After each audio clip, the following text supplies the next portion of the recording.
Satanás se estaba regocijando de que había logrado degradar la imagen de Dios en la humanidad. Entonces vino Jesús a restaurar en el hombre la imagen de su Hacedor. Nadie, excepto Cristo, puede amoldar de nuevo el carácter que ha sido arruinado por el pecado. Él vino para rehacer, según el modelo divino, el carácter que había sido mancillado, para hermosearlo con su propia gloria. Deseo a todas las gentes, página 28. Sean muy bienvenidos a esta segunda noche de la serie La Teología de la Última Generación, una mirada al corazón del Adventismo. Estábamos contentos de que hayas apartado un momento en las últimas horas del día sábado para reencontrarnos con el Señor y estudiar su palabra. Saludamos a nuestros amigos que están en Facebook y que están en YouTube y les invitamos a que puedan comentarnos desde dónde se conectan y también te instamos a que puedas compartir esta hermosa transmisión para que el mensaje de esta noche pueda llegar a los corazones de muchas personas. Estamos contentos de poder estar con ustedes nuevamente y queremos darle las gracias también nuevamente a nuestro hermano José Miguel Alarcón, quien va a compartir con nosotros el segundo tema de esta serie, Teología de la Última Generación y el concepto de pecado. Nuestro hermano José Miguel Alarcón es teólogo, tiene cierta titulación doble en teología en el Seminario Evangélico de Chile y en la Universidad Adventista de Chile, y además él, cierto, es un teólogo que participa constantemente, ¿cierto?, en seminarios de apoyo a la iglesia, en los ministerios, ¿cierto?, que le hacen invitaciones como la nuestra. Agradecemos a nuestro hermano José Miguel, ¿cierto?, por estar con nosotros esta noche y queremos pedirle a Dios que Él pueda dirigir esta transmisión, Él pueda abrir nuestros corazones al mensaje que Él tiene preparado en esta noche. Sin duda, el primer tema ha sido una bendición, así nos lo han hecho saber y queremos agradecer a Dios y glorificar su nombre por eso. Vamos a orar, vamos a pedir la dirección del Espíritu Santo para que pueda sostener esta transmisión y pueda llevar el mensaje a cada uno de los que van a verla en vivo y también a aquellos que van a ver esta transmisión en diferido. Así que les invito allí donde estén a inclinar sus rostros para orar. Padre Celestial, queremos agradecerte porque tú has sido bueno, porque tú nos has permitido, Señor, tener un santo sábado. Y queremos ahora, Señor, en estas últimas horas, entregarnos nuevamente a ti. Pero de forma especial queremos pedir, Señor, tu compañía, tu asistencia, que tú, Señor, puedas tomar el control de esta transmisión, puedas sostener, Señor, las conexiones, para que este mensaje, Señor, pueda ser presentado de una manera clara, de una manera, Señor, continua, que no permita, Señor, que el enemigo estorbe en esta transmisión. Y también, Señor, hagas la obra en nuestros corazones. Abre nuestra mente, Señor, abre nuestra comprensión al mensaje de esta noche. Haznos, Señor, sensibles y dóciles, Señor, a la voz de tu Espíritu. Y pon tu Espíritu, Señor, de manera especial en nuestro hermano José Miguel. Dale, Señor, tú las palabras para que él pueda expresar con claridad, Señor, tu mensaje.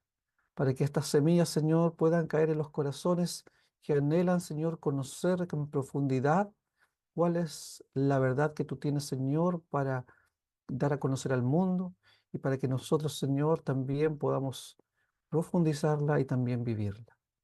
Dejamos todo esto en tus manos, Señor, lo pedimos todo, no por nuestros, Señor, méritos, porque no los tenemos, sino que confiando en las promesas y en los méritos de tu Hijo amado Jesús. Amén. Querido hermano Miguel, José Miguel, buenas noches y el tiempo ahora es todo suyo. Gracias Marcelo otra vez y a cada uno de ustedes por su presencia, aquellos que se van a conectar también, los saludo y los desafío a seguir estudiando, ¿no? Este tema, porque es el corazón del mensaje adventista, o sea, el mensaje que siempre debió estar presente, el mensaje que nos convoca como pueblo para este tiempo, a pesar obviamente de que en la actualidad hay divergencia, disensos con respecto a este tema, conflictos. Bueno, acá no, nuestra idea, ya lo hemos señalado, no es generar conflictos, no vamos a hacer descalificaciones personales y ese no es el fin, pero sí hablar con claridad y desentrañar ideas que no concuerdan con el mensaje original adventista, ¿no? Y este ejercicio lo realizamos porque la historia nos muestra evidencias claras de que hubo mutaciones, cambios de orientación teológica dentro de nuestra historia en cuanto a mensaje y también con las implicancias, digamos, estructurales, porque la teología y el mensaje afecta también nuestra comprensión de la misión y la organización. Pero no nos vamos a meter en esos temas por ahora, ¿no? Los aspectos organizacionales ya son otros aspectos y es para otras consideraciones. Acá lo que nosotros vamos a focalizarnos justamente tiene que ver con el mensaje y con la teología. Hoy nos corresponde abordar la relación, digamos, la comprensión de la teología de la última generación y el concepto del pecado. Pero antes de abordar específicamente ese tema, vamos a sacar las inferencias a manera de resumen también y de repaso de lo que vimos ayer, porque también nos va a servir de plataforma para entender el tema del pecado. O sea, las conexiones son muy importantes entre los elementos que vimos el día de ayer y las diferencias que vamos a ver de la comprensión, de la articulación de Andreas con respecto a la teología de la última generación y el concepto del pecado. Ayer no lo abordamos en especial. Andrián se da por sentado en ese capítulo, pero él lo aborda en otras partes.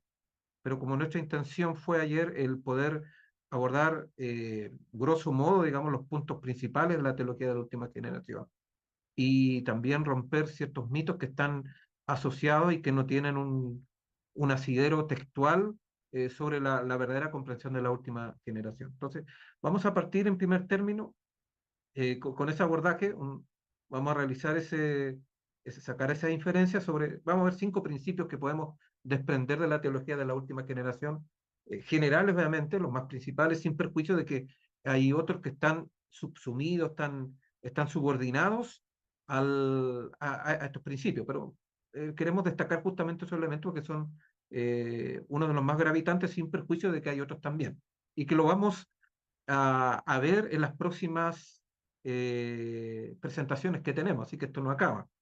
Hay otros aspectos que pues, tenemos que abordarlos desde la perspectiva de la Biblia y de los testimonios, cosa que todavía no lo hemos hecho.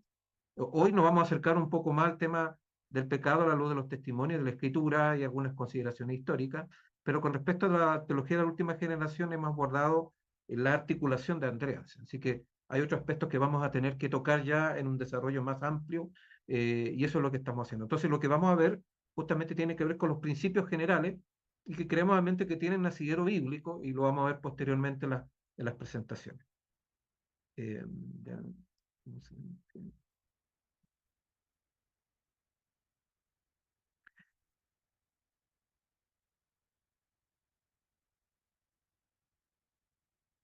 bueno, de lo que vimos el día de ayer podemos derivar, ¿no? 5 principios importantes que echan por tierra quizás la comprensión que se tiene actualmente con respecto al mensaje adventista. El primero de ellos tiene que ver con el principio de la posibilidad humana para superar el pecado, que es distinto con la comprensión que se tiene, ¿no? Porque obviamente los críticos de la última generación hablan de la capacidad de la última generación para superar el pecado. Pero la comprensión, y lo vimos ayer también con las declaraciones de Andreas, no tiene que ver con la capacidad humana, tiene que ver con la posibilidad humana, que es diferente. Y esa posibilidad humana obviamente está subordinada, digamos, a una posibilidad real de que podemos dejar de pecar. Y en esta vida, eso es un aspecto importante, en esta vida eso es lo que sostiene, es fundamental justamente en un proceso que ya lo vimos anteriormente, de que es la santificación, paso a paso ir venciendo, teniendo victoria tras victoria sobre ciertos pecados. Pero eso es una posibilidad y que se logra obviamente a través de la gracia. Destaco el desafío que hace Satanás al respecto, que lo vimos ayer. Nadie, dice él, puede guardar la ley, es imposible. Y él quiere ver a alguno que guarda los mandamientos de Dios. Entonces, ¿qué es lo que hace el Señor? Y el Señor nos muestra, y acá está la esencia del mensaje del tercer ángel, aquí está la paciencia de los santos, los que guardan los mandamientos de Dios y tienen la fe de Jesús. Claramente Jesús dice, sí es posible, pero no es la capacidad humana, sino que es, y lo vimos ayer, la gracia de Dios. Y lo destaca en varias en varios párrafos, Andreas, sobre el capítulo de la última generación. Es la demostración de la gracia, es la demostración de Dios, no es la demostración del hombre. Entonces el centro, lo vimos ayer, no es, por lo tanto, antropológico. Otro aspecto importante, otro principio que podemos desprender, es el principio del odio al pecado.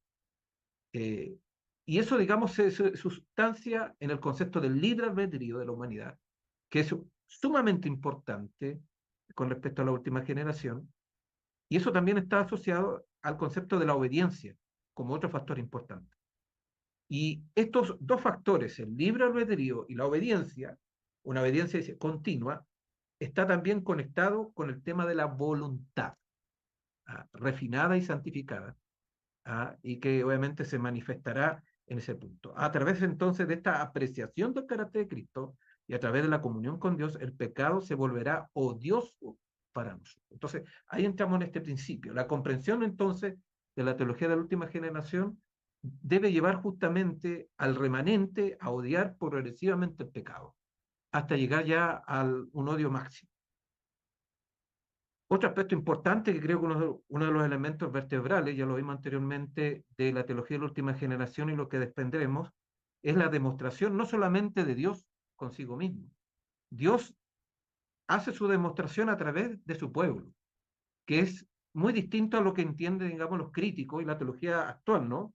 O como se llama también la nueva teología adventista, la teología predominante actualmente, que es crítica de la teología de la última generación. Ellos obviamente dicen que esa demostración es imposible, por lo anterior, y por el tema que vamos a ver, el tema del pecado. Entonces, al tener una concepción del pecado distinta, al no tener una comprensión cabal y coherente del libre albedrío, hace ver imposible que Dios se pueda manifestar a través del ser humano y dar una demostración frente al desafío satánico. Entonces, hay una declaración importante que destaco abajo. En la última generación, Dios otorga la demostración final de que los seres humanos, dice, por su gracia. Otra de acá destaca, los críticos dicen, la última generación solita, ¿no? Va a dar esa demostración, ¿no? Va a tener esa capacidad y por sus propias fuerzas prácticamente y méritos, va a intentar dar esa demostración. Acá dice, a través de su gracia, pueden observar su ley y vivir sin pecar. Y entonces Dios no deja nada a fin de completar justamente esa demostración. Es un aspecto importante. Entonces, el principio del desafío, que tiene que ver también con el tema gran conflicto, ¿no? El tema gran conflicto está comprendido con el concepto del desafío, con la demostración y el testimonio que está asociado. El testimonio que obviamente es la vida práctica que muestra al mundo lo que es el Evangelio. Claramente es eso. Entonces, la perspectiva de la última generación con esto, entonces, de Andrea es evangélica, aunque parezca contradictorio. Menciona varias veces el Evangelio, pero una perspectiva evangélica muy distinta al Evangelio evangélico, o de la teología evangélica, como obviamente se aprecia actualmente. El cuarto principio que podemos desprender es el principio de la dependencia, o también que está comprendido con el principio de cooperación.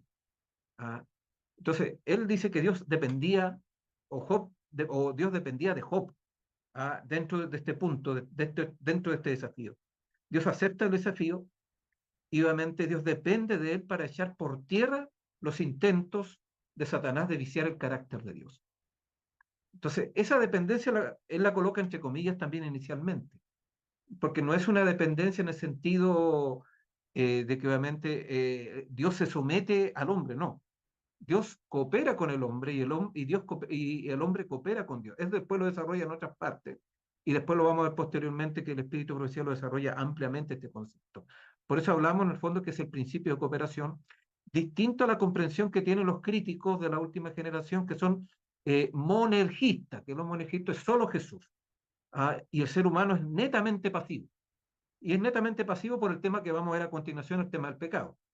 Entonces, al tener un concepto de un pecado por naturaleza, hace imposible de que el ser humano tenga un grado de participación o cooperación o colaboración en el plan de salvación. Ahí está el punto. Entonces, acá Andrea solamente como no tiene esos conceptos, trabaja con el libre albedrío, entonces entra con este concepto de la dependencia. O sea, el Señor obviamente no avanza en sus planes apabullando al ser humano, sino que colabora con él y necesita justamente esa demostración a través de él, porque dentro de este gran conflicto y dentro de este gran juicio hay un cuestionamiento, digamos, de que es imposible guardar la ley de Dios.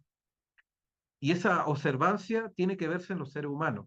Cristo ya dio el ejemplo máximo, sin duda, pero debe manifestarse a través del tiempo en los seres humanos y de manera especial con la última generación, ¿no? Porque es el último pueblo, porque es el último conflicto, lo vimos ayer también en Apocalipsis capítulo 12 y 17, donde Andrés claramente dice, y el diablo, digamos, se fue a hacer guerra contra el resto, contra el remanente, ¿no? Final.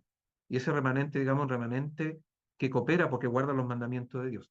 Y el último principio que podemos desprender son principios amplios, reitero, hay otros elementos y otros principios que podemos también extraer, es mediante la última generación de santos, Dios queda, dice, finalmente vindicado. Por ellos, dice, eh, derrota a Satanás y gana el pleito. Ahora, esa declaración de que por ellos derrotan a Satanás no está hablando de que la última generación, como hacen los críticos, recién ahí Cristo gana la batalla, no. O recién ahí el diablo es derrotado. Ya vimos que progresivamente el diablo ha sido derrotado. Hay una progresión. En este gran conflicto ha tenido varias derrotas Satanás. La primera obviamente la tuvo en el cielo, ¿no? Cuando fue expulsado. La cruz fue el golpe certero y la condenación, pero después de la cruz, el gran conflicto, lo vimos anteriormente, no ha terminado. Al contrario, la guerra ahora pasa y se focaliza en el remanente de Dios. No olvidemos ese punto. La misma escritura dice que el foco de la guerra ahora está en el pueblo de Dios. Entonces, Dios tiene que usar obviamente a su pueblo como medio, como un canal de vindicación. Entonces, no es una autovindicación de Dios porque no puede hacer eso. Reitero. Por eso hablamos anteriormente, el principio de la dependencia es la base para entender el tema de la vindicación del pueblo de Dios. O sea, todos los otros principios que vimos anteriormente nos permiten entender justamente por qué es importante la vindicación. No voy a explayarme más porque este tema lo va a tomar más adelante Daniel, ¿no? Daniel Vera va a desarrollar justamente este tema, entonces él va a ver todos los pormenores, pero estos son los elementos que nosotros pudimos desarrollar el día de ayer a la luz de lo que dijo Andrea, reitero, y desmistificar justamente esa idea. Entonces, no es una vindicación, reitero, producto de la capacidad de la última generación, sino producto de la gracia, producto del Evangelio, lo dijo claramente Andreas, producto del poder de Dios. Es el poder de Dios, es el Evangelio, es la gracia la que, digamos, a través del ser humano logra esa vindicación con la observancia perfecta de los mandamientos de Dios. Por eso otra vez volvemos a la declaración de Apocalipsis 14, 12. Aquí está la paciencia de los santos, los que guardan los mandamientos de Dios y tienen el testimonio de Jesús. Bueno, esperamos de que esto nos pueda servir para entender. Si hay alguna otra duda, ustedes la pueden expresar después, más adelante, reitero, porque vamos a seguir viendo este tema la siguiente semana. Esto, digamos, son los planteamientos iniciales, la parte ya inicial y comprensión y articulación de Andreas, y por eso no hemos detenido. Pero esto después se sigue explayando. Posteriormente han habido otros aportes que han madurado más, digamos, estos conceptos. Así que, y bueno, ni hablar, el espíritu de profecía están los elementos esenciales, más amplios, y en ellos también vamos a trabajar. Y la escritura también trabaja con estos conceptos, aunque algunos no lo miran porque obviamente están condicionados con una hermenéutica o con principios de interpretaciones que no son adventistas, sino son evangélicos.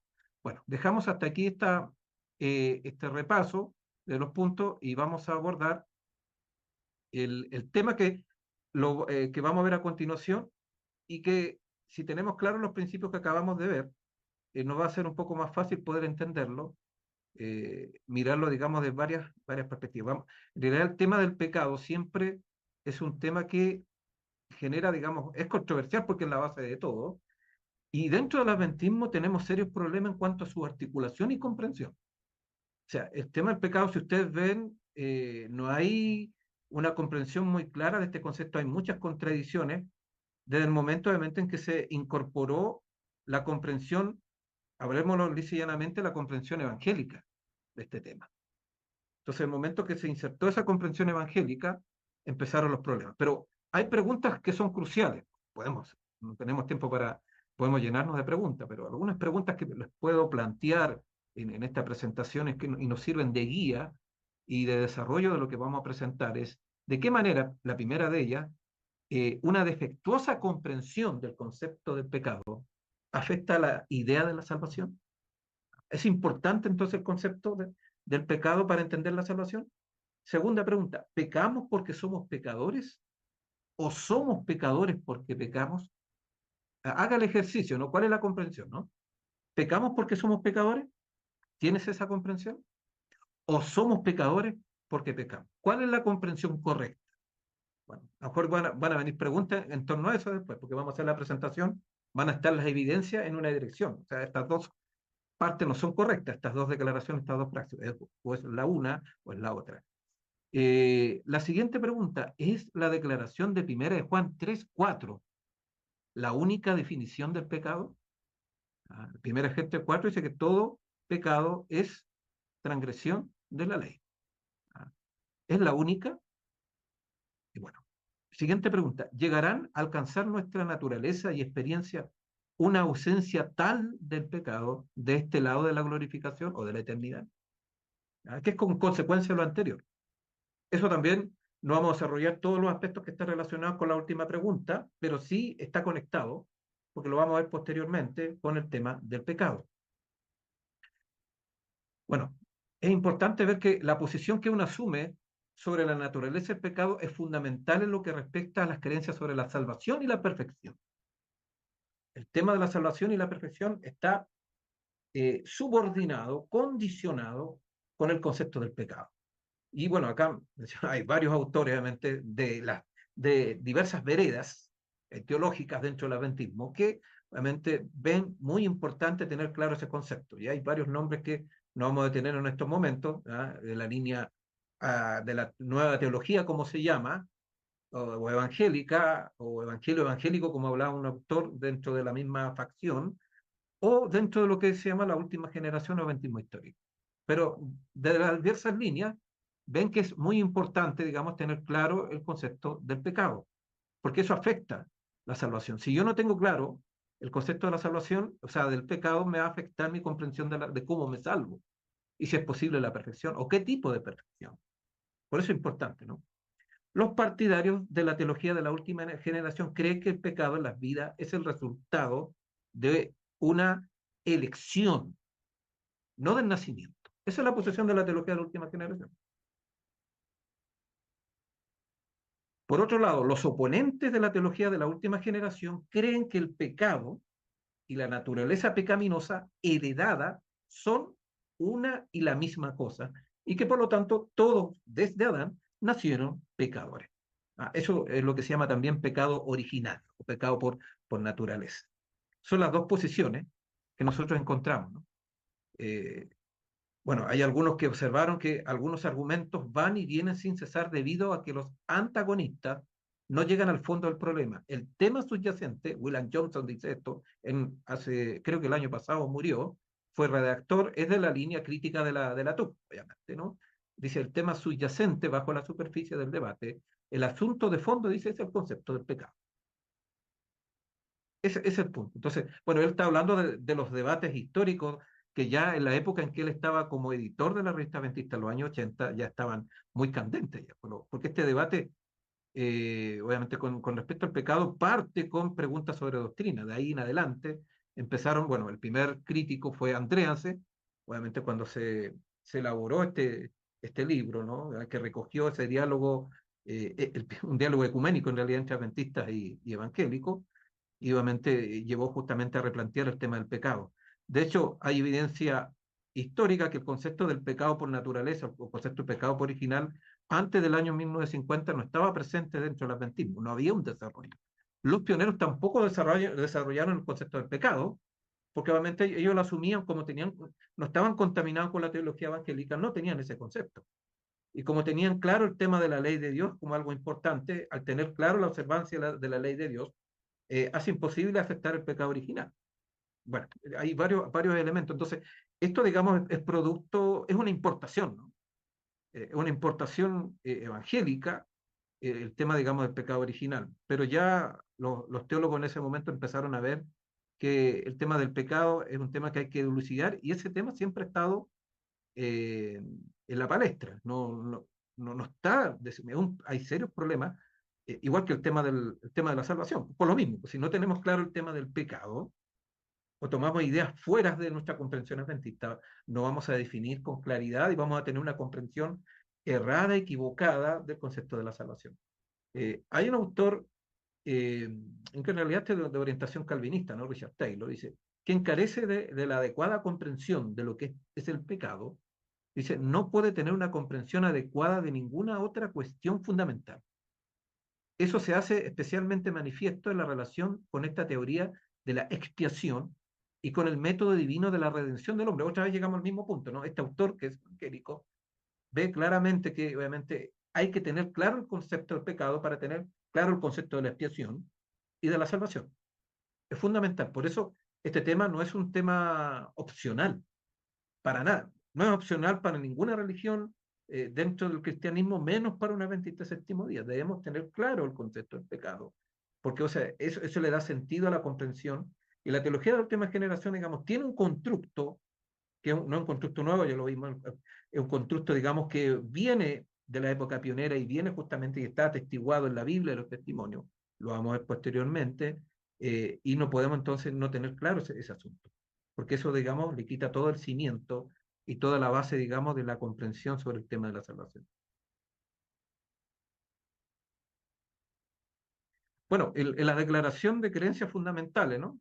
La creencia 7 dice la imagen de Dios, destaco esto, ¿no? Hay otro aspecto más, la imagen de Dios en ellos se desfiguró y quedaron sujetos a la muerte. Sus descendientes participan de esta naturaleza caída y sus consecuencias.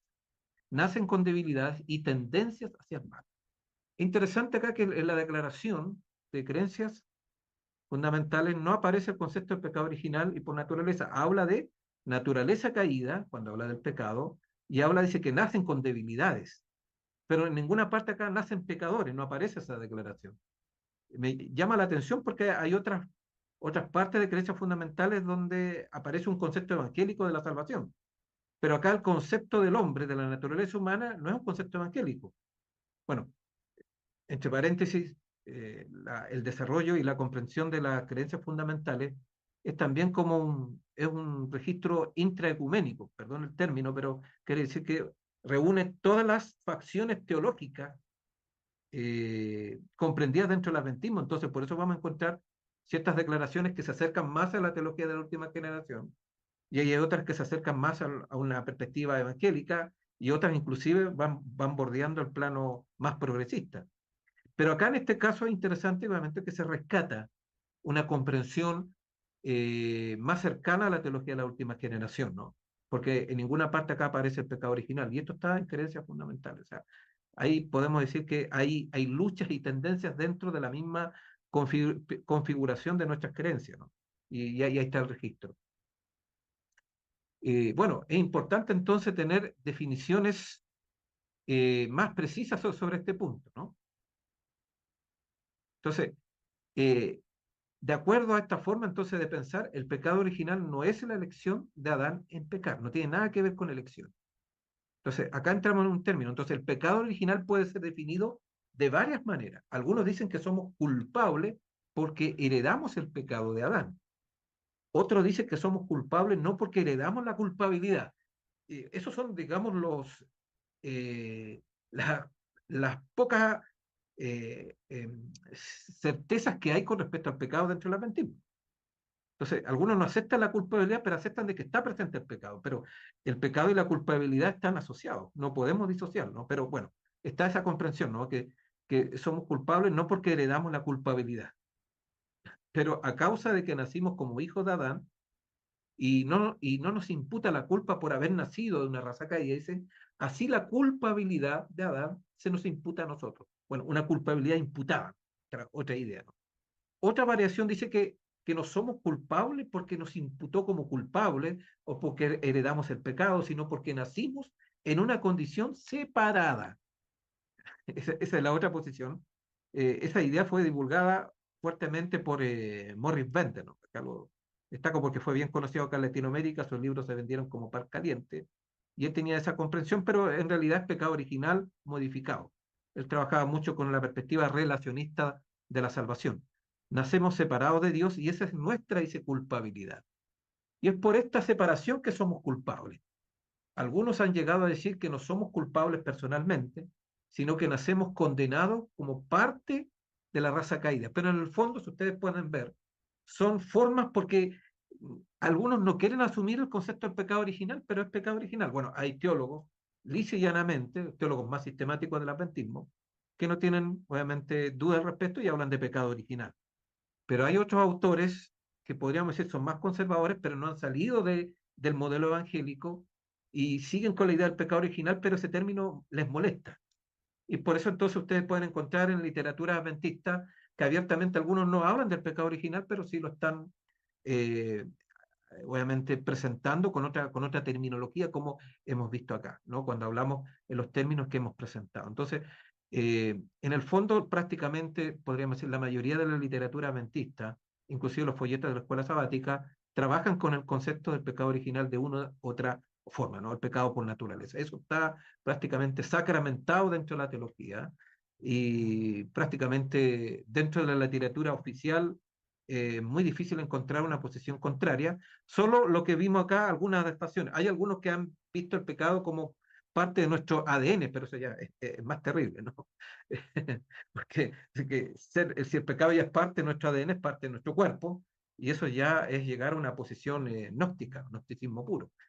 Pero algunos no llegan a esas consecuencias porque no piensan en lo que están elaborando. Por eso hay que tener cuidado cómo articulamos la teología. Tenemos que estar muy cimentado en un escrito está y no empezar a elucubrar porque podemos caer en esa ridiculez. Entonces, el común denominador en todas estas apreciaciones es que somos culpables o condenados porque nacimos en la familia humana. O sea, el hecho de nacer ya me hace culpable en el fondo, ¿no? Pero aún se dice más que tenemos dos clases de pecados en nuestra vida. No sé si ustedes ya lo habían visto este punto, a lo mejor sí ya lo han leído por ahí en la literatura que está dispersa dentro de nuestra iglesia, ¿no? Algunos dicen que somos culpables por nuestro nacimiento como parte de la raza, y a eso le llama pecado con mayúscula. ¿Ah? Está el pecado ese que es parte, es una entidad, ¿no? Que está dentro de nosotros, ¿no? Es como, que tiene vida propia, ¿no? Es una especie de monstruo. ¿Ah? Ese es con mayúscula. Y el otro, digamos que somos culpables a causa de nuestros propios pecados, nuestras propias decisiones y nuestros actos de rebelión. Y eso se llaman pecados con minúscula. Entonces, algunos que aceptan justamente ese punto, no, sí, el pecado es transgresión de la ley. Pero la transgresión de la ley tiene que ver con qué? Con el pecado con minúscula. Porque el pecado es mucho más que minúscula, está la parte mayúscula. Bueno, uno de los articuladores de esta comprensión es George Knight. Lo voy a mencionar porque es conocido también, ¿cierto? Guía para un fariseo, ustedes lo pueden ver en ese libro, tiene otros libros más que están asociados en relación con eso, lo pueden leer, si quieren ahí verificar, obviamente, pero hay otros autores que trabajan también con esta misma idea. Y eso también parte de una comprensión wesleyana, porque Wesley tenía una posición, él no habló con pecado en mayúscula y en minúscula, pero se desprende de una comprensión de la que tenía Wesley, una teología wesleyana, que de paso es la tendencia mayoritaria dentro de la teología adventista actualmente. Hay algunos que ven a Ellen White como wesleyana, pero ya que haya venido de la iglesia wesleyana no es que Ellen White sea wesleyana, de paso ella no da ningún pie de página a Wesley, prácticamente. Lo destaca dentro de la historia de la salvación, así como destaca Lutero, pero aparte de eso no hay ningún elemento. Entonces, bueno, ahí está la construcción. Reitero, son construcciones que derivan de teología evangélica, ¿ah? Porque la escritura no trabaja con estos conceptos. Ambos aspectos son pecados, así que aunque hay dos aspectos del pecado, es decir, nuestro nacimiento en la raza caída y nuestras decisiones rebeldes, ya estamos condenados a causa de nuestro nacimiento, antes de nuestras decisiones, ¿no? Entonces, todo elemento que vaya previo a nuestra voluntad, ¿no? Llámese justificación, llámese pecado, todo, cualquier elemento dentro del plan de Dios que atente contra el libre albedrío, eso ya no es bíblico, porque el Señor nunca ha pasado por alto ese tema. Y es no entender el tema del gran conflicto. Por eso hablamos de los principios que vimos anteriormente. No entender el principio de dependencia, no entender el principio de la vindicación, en fin, el principio de cooperación, no entender el tema del gran conflicto. Por eso es importante ver que cuando tenemos claros esos conceptos, no va a encajar nunca este concepto de pecado original, porque atenta contra el libre albedrío, atenta contra la decisión, y el plan de Dios, el gran conflicto, Dios no trabaja eso, de hecho el diablo lo acusa de esa manera, entonces obviamente es darle favor al diablo que sostener el pecado original. Es una postura que está en contra del Señor. No vindica el carácter de Dios sostener esta aberración. Digo que es una aberración, porque no está en la Escritura esto. Por más que algunos por ahí intenten hacer un esfuerzo exegético, más que exegético, es eisegético, o sea, se le impone al texto una idea que no está en el texto. Las pretensiones de la Biblia nunca han estado con el pecado original.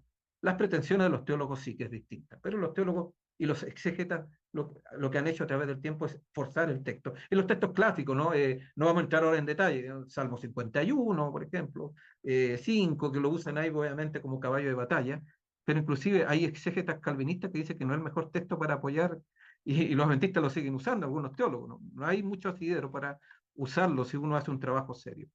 Entonces, ¿cuáles son las implicancias de esta creencia en estas declaraciones? El pecado existe en el ser antes que seamos conscientes de él. Por eso es importante, ¿no? El Señor nunca entrega ni la salvación, ni el pecado entra antes de nuestra conciencia y decisión. El pecado existe entonces, de acuerdo a esta posición, antes que seamos conscientes de él.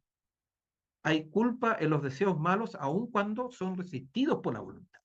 Bueno, mismo Foro, ¿no?, que tenía este concepto, dice, mientras estamos orando, estamos pecando, ¿no? Porque el pecado es parte de nuestra naturaleza, así que estamos respirando y estamos pecando, o sea, exudamos el pecado de una u otra forma.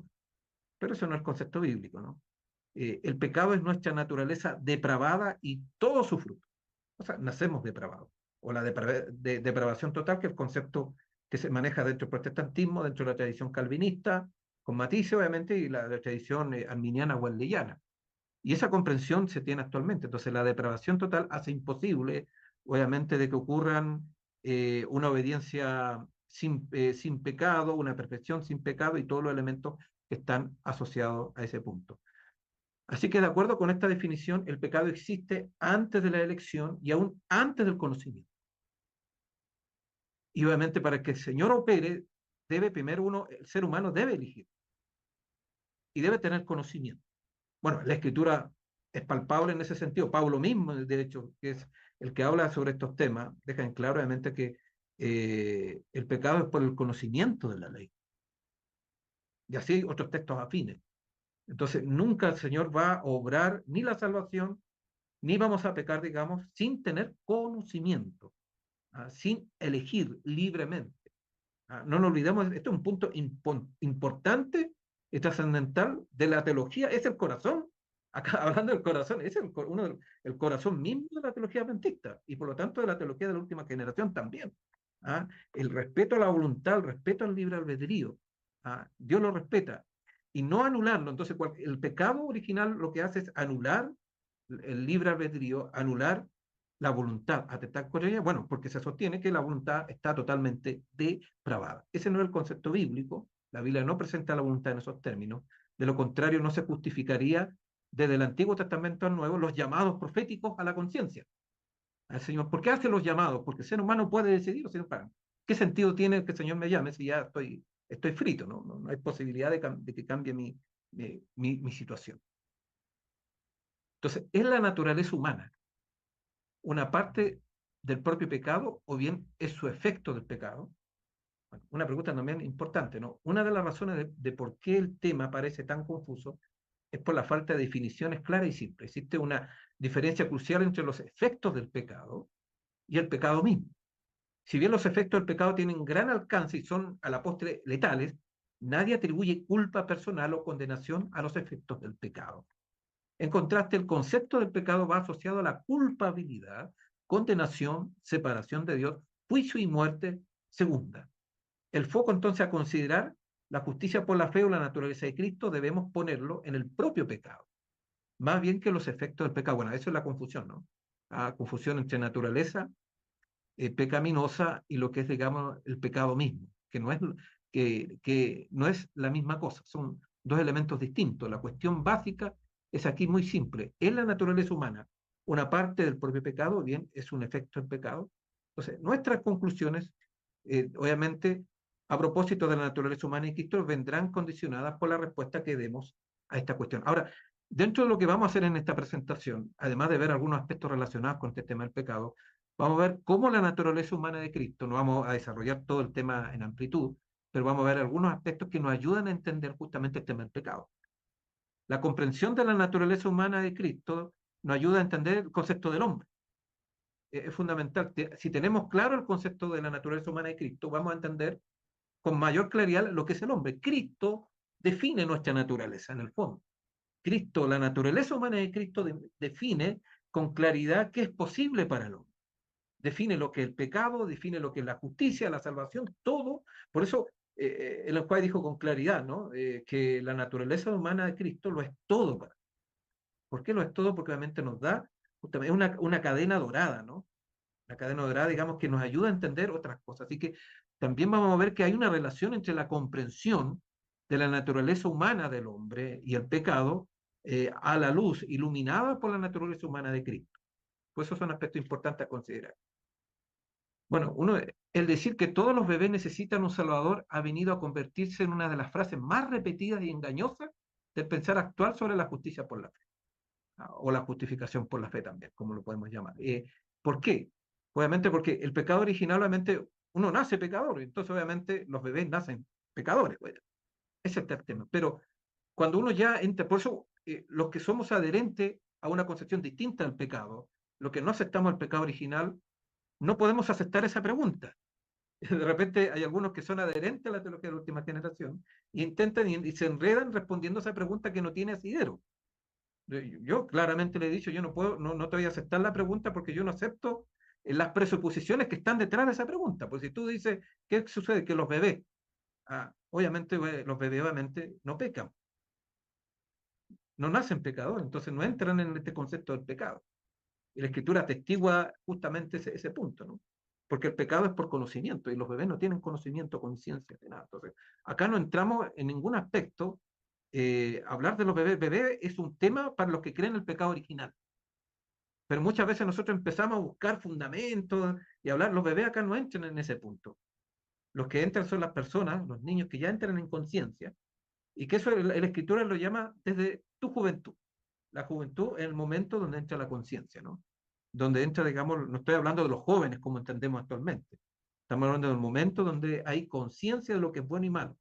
De hecho, uno puede encontrar eso en el Antiguo Testamento bien delineado también, ese punto, ¿no? Y cuando venían las calamidades y venían los castigos al pueblo de Israel, los que se salvaban eran los que no tenían discernimiento entre el bien y el mal, porque realmente no entraban dentro de la transgresión. Bueno, hay varios aspectos que están justamente asociados en ese punto.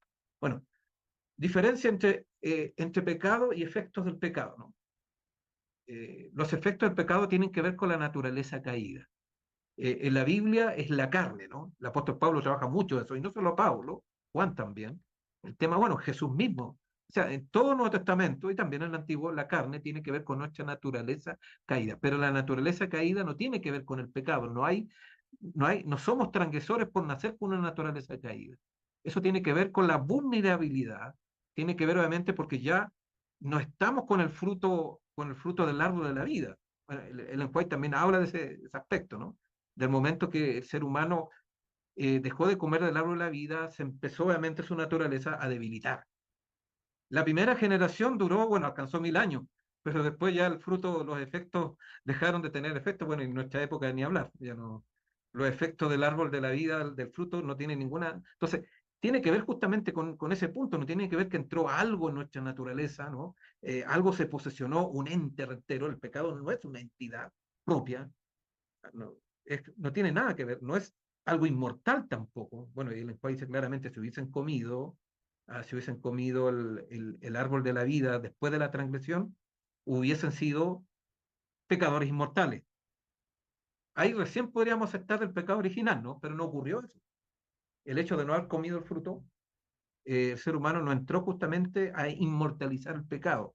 Entonces, el pecado original es una especie de inmortalización también, muy parecido a la inmortalidad del alma, pero en relación, digamos, con el pecado. Bueno, también tiene que ver con tendencias, debilidades, reitero, que no son pecado, con la enfermedad Y eso tiene que ver con la muerte primera, por eso, ¿no? La muerte producto, la muerte biológica, que obviamente está relacionada a efectos del pecado, pero obviamente no nos condena.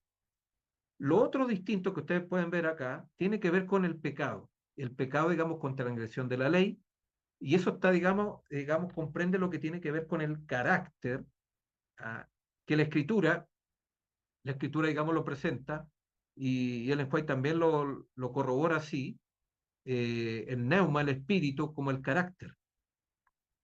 El espíritu y el carácter. El término carácter, nosotros no lo encontramos desarrollado, o sea, como tal, el nombre carácter, pero sí está espíritu. El espíritu obviamente tiene que ver justamente con el carácter. Bueno, hay una cita también que la vamos a ver posteriormente sobre ese punto. Y ahí entramos con el tema de la culpabilidad, la condenación y la segunda muerte, que es el resultado final. La persona obviamente que no es purificada con la sangre de Cristo y no persevera victoria tras victoria, obviamente va a ser objeto de la segunda muerte. Porque todos obviamente han bajado, justos y pecadores han sido parte de la primera muerte, pero la segunda muerte va a ser para que obviamente no fueron limpiados por la sangre de Cristo, el registro fue negativo. Bueno, acá entramos ya con otro tema de lo que es el juicio investigador. Entonces, el registro de su carácter fue negativo en ese sentido. Eso es segunda muerte. Todo eso tiene que ver con pecado, pero no podemos pasar de esto a este lado, ¿no? Transformar la naturaleza caída a pecado, porque son aspectos que van distintos. De hecho, la misma escritura separa justamente el término de carne. No lo coloca, digamos, como, no es un término relacionado con el pecado, es un término antropológico, el término zar, pero no es un término. Algunos intentan darle ese sentido, pero en realidad hay una separación, ¿no? Los términos que se usan para pecado no es zar, no entra carne como término para pecado. Interesante también ese punto. Entra el concepto de jamartía, anomía, en fin. Hay varios términos griegos que se usan para pecado, pero zar no es un término de pecado, aunque algunos intenten darle esa condición por el concepto del pecado original. Un concepto, digamos, que está totalmente diferenciado. Ahora, ¿qué nos separa de Dios? ¿Es el pecado lo que nos separa? ¿Lo que rompe nuestra relación con Él? Y no a la inversa. Bueno, en Isaías 59 nos dice que vuestras iniquidades han hecho división entre vosotros y vuestro Dios. Es el pecado el que nos separa de Dios, lo que rompe nuestra relación con Él y no la inversa. Si el pecado es realmente un estado, pero siga la decisión de pecar contra Dios y continúa por tanto tiempo como el corazón siga sin arrepentirse. Lo que quieren demostrar que la naturaleza caída es el pecado en sí mismo y no en el efecto del pecado, sencillamente no lo han hecho. Más abajo podemos destacar que no significa ser nacido culpable de pecado o condenado. Si bien recibimos todos los efectos del pecado, naturaleza caída incluida, no somos automáticamente culpables del pecado. Son dos cosas muy distintas. Entonces, naturaleza pecaminosa, naturaleza caída, no es sinónimo de transgresión o de pecado. Son dos cosas distintas. Es realmente, son las debilidades producto, digamos, de la caída del hombre, ¿no? Es un estado caído, un estado donde empezamos a necesitar la gracia de Dios para alcanzar la salvación. Antes de la caída del hombre, el ser humano no necesitaba la gracia de Dios. Estaba en otra condición. Él inherentemente obedecía a la ley de Dios. Pero después esa capacidad se perdió. Es una consecuencia. Y eso es la naturaleza caída, ¿no? La incapacidad humana para guardar la ley de Dios, no la imposibilidad, que es distinto. Y algunos lo homologan, ¿no? Dicen, no, incapacidad es lo mismo que imposible. No, la incapacidad significa que el ser humano solo no puede guardar la ley de Dios, necesita ayuda. Y esa ayuda es la gracia de Dios. Y es una gracia para qué? Para obtener victoria. No es solamente una gracia perdonadora, sino una gracia triunfadora. Una gracia que nos ayuda a no pecar. Principalmente es el centro, y esa es la comprensión que tiene la teología de la última generación, reitero, porque fue la comprensión que tuvieron los primeros adventistas. Era una gracia para mantenernos en la santificación. Porque esa es la voluntad de Dios, lo vimos anteriormente, Andrea también rescata eso, que la voluntad de Dios es nuestra santificación. Así que no estamos hablando de ninguna cosa ajena a la Escritura, es lo que la Escritura misma expresa. Entonces, La conclusión de que el hombre es pecador por naturaleza no procede de la Biblia ni tiene su origen en el adventismo. Ya lo vimos anteriormente, esta comprensión del pecado original obviamente es posterior a los años 50. Sus raíces alcanzan hasta Agustín y la Iglesia Católica Romana y ha sido transmitida en gran medida al protestantismo mediante los escritos de Lutero, Calvino y bueno, todo lo que tiene que ver con los reformadores posteriores principalmente, los que se llaman los reformadores magisteriales o lo que es la reforma o el escolasticismo protestante, bueno, que son los posteriores a Lutero, obviamente que radicalizaron más el tema, más que Lutero y que Calvino, que es para otro tema, ver todos esos detalles históricos. Entonces, los protestantes evangélicos se destacan hoy como defensores de esta comprensión sobre el pecado y han hecho todo el esfuerzo para que sea igualmente adoptado por el adventismo. Bueno, ahí entró obviamente ese diálogo que ocurrió en los años 50 entre evangélicos y adventistas, y donde los evangélicos ganaron la pulsada. En vez de nosotros haber dado testimonio, los evangélicos dieron su testimonio y nos metieron el pecado original. Hasta ahora, bueno, no solamente el pecado original, otros temas que están asociados, entre ellos la justificación legal y forense, y otros temas más, lamentablemente. Bueno, una comprensión errada de la expiación, una naturaleza de Cristo preslapsaria, conceptos que anteriormente no eran nuevamente los mayoritarios dentro del adventismo. Entonces, la comprensión evangélica sobre el pecado es hoy aceptada por los círculos más elevados de la evolución adventista, lo que hablaba anteriormente. Es muy raro, hay algunos que están esperando, para los que son adherentes a la teología de la última generación, siempre tienen la esperanza que en el siguiente folleto va a aparecer una declaración que eche por tierra el pecado original, pero no hagan ese esfuerzo porque ya los folletos están hechos de 4 años atrás y a medida que van avanzando la erudición cada vez se va asentando más en la teología evangélica, o sea, las nuevas generaciones, los nuevos teólogos, es raro ver uno que esté obviamente, que haga una revisión de la teología, porque también es un tema complicado, porque obviamente están en una institución, hay una organización y no es fácil irse en contra de ciertos elementos. Entonces, la mayoría obviamente sigue la matriz disciplinaria, la comprensión evangélica y la replica, y en eso consiste los doctorados, en eso consiste, digamos, el trabajo académico, ¿no? En replicar los escritos anteriores y mantener justamente, reproducir lo que los académicos anteriores han elaborado en sus libros, en sus tesis, que reitero, no es la comprensión adventista, y eso es lo que se replica. Entonces, por eso tenemos justamente esta tensión. A nivel académico, obviamente, esto no cambia.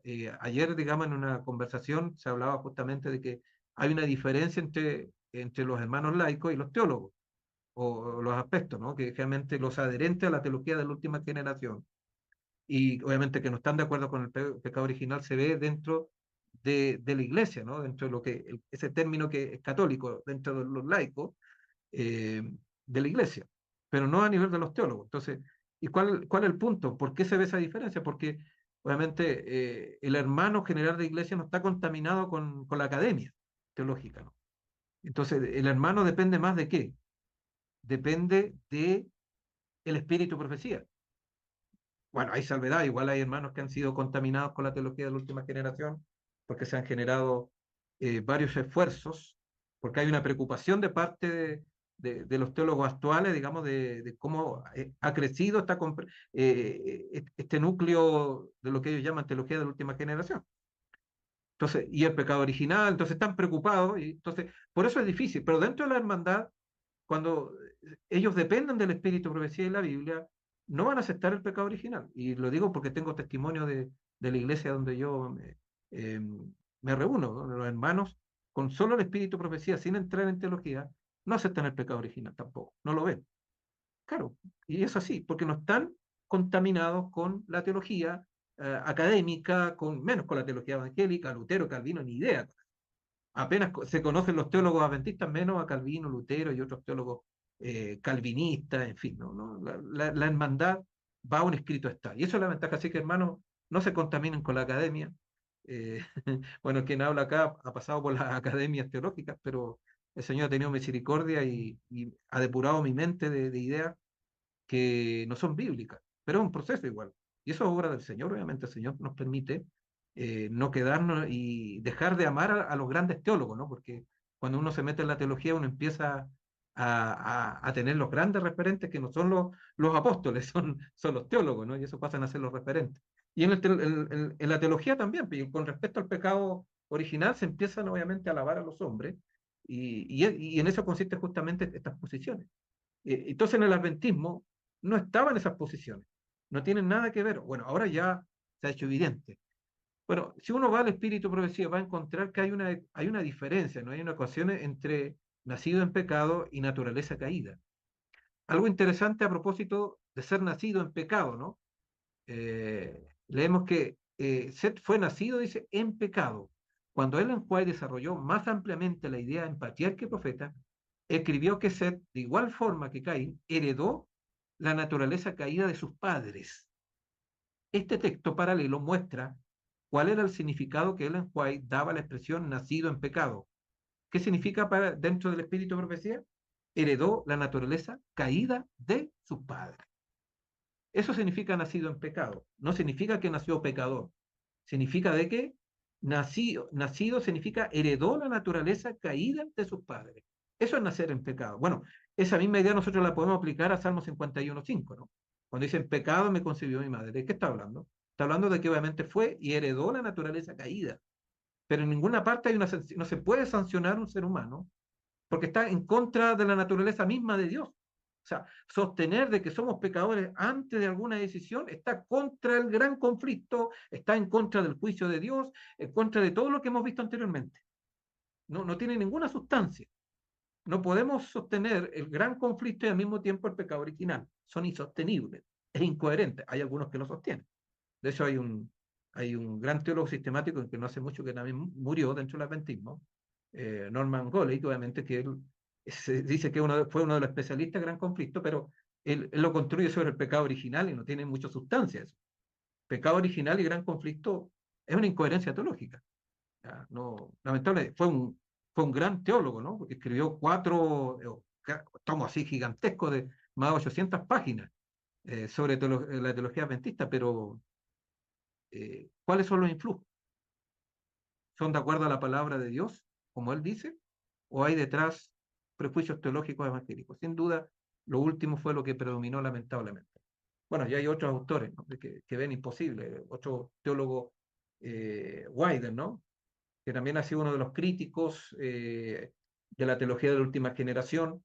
Wyden ha trabajado mucho con la teología metodista wesleyana, o sea, yo hablaba que es un adventista wesleyano, ¿no? O wesleyano adventista, no sé, habría que preguntarle a él con qué se siente más cómodo, pero él defiende mucho la tradición wesleyana y intenta justamente conectar la teología wesleyana con el adventismo y meter a Ellen White dentro de la parte wesleyana y arminiana, y ahí se resuelve el problema. Entonces, muchos dicen, no, la teología de la generación no se cementa en el lenguaje porque el lenguaje fue wesleyana, y la teología de la última generación no es wesleyana. Entonces se acabó el tema, ¿no? Entonces, al final acorralan la teología de la última generación, tratando de siempre conectarla con la herejía, ¿no? Como le dije ayer, con el panteísmo, con el perfeccionismo, en fin, con grupos alocados, pero no tiene nada que ver la teología de la generación con esos temas. Entonces, este autor obviamente habla de que prácticamente es imposible alcanzar justamente una obediencia sin pecado antes que Cristo venga. Antes, como dice la glorificación, porque es un concepto, la glorificación, concepto que usa mucho la teología evangélica. Entonces, antes de la glorificación justamente es imposible. Bueno, no nos vamos a tener tanto ese punto, ¿no? Pero veamos qué nos dice el Espíritu Profecía con respecto a este tema, ¿no? Y acá nos vamos a encontrar con varias cosas interesantes, ¿no? Entonces, sostiene el enjuague una perspectiva wesleyana, evangélica del pecado, ¿no? Veamos qué nos dice.